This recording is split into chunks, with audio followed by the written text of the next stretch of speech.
The antique boat community remembers the legacy of a leader and a figurehead. Peter Mellon, who resided along the St. Lawrence River, passed away on August 28, 2020. The antique and classic boat community remembers his legacy and impact not only to the Thousand Islands region, but globally.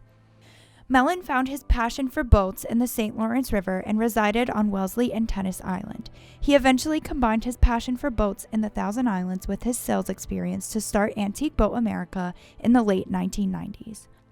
According to Anthony Ingerson at Antique Boat America, his idea for the brokerage started from when Mellon attempted to buy his first antique boat, when there was no go-to source. He started his business locally in one day, listing boats in the Thousand Islands. ABA is now noted as the largest brokerage for antique and classic boats worldwide, with their headquarters in Clayton, New York. Peter Mellon's legacy is also being felt at the Antique Boat Museum in Clayton. Museum Executive Director Rebecca Hopfinger began working with Mellon when she first started working at the museum in the 1990s. She said the thing she will miss most about him is his perspective. So Peter Mellon had been involved with the Antique Boat Museum for a number of years. He more recently served on our International Advisory Council, but for over a decade ran the Antique Boat auction, which is part of our annual antique boat show, and he really changed the whole, kind of mode, if you will, of the auction. It was one of those types of things that he grew with the knowledge that he gained from visiting other auctions and adopting ideas from some of the best auctions in the world,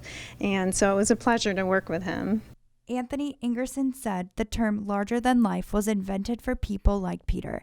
The enthusiasm and energy he brought to a sometimes considered stuffy hobby was exactly the spark needed to push the hobby forward. I feel like Peter's legacy truly is the fact that he was able to connect people with boats, and it didn't matter if it was the first time wooden boat owner or someone with an already very impressive collection. He had a special knack for connecting boats with people, and I saw that so many different times, and it was really wonderful to see, because in doing that he was promoting the hobby of wooden boats and antique boating.